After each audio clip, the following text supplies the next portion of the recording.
Hi.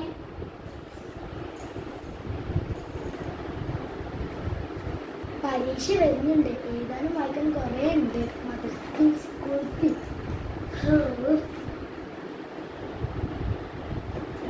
ഇപ്പൊ ഞാൻ തജ്വീദാണ് പഠിക്കുന്നത് കേട്ടോ, 5ാം ക്ലാസ്.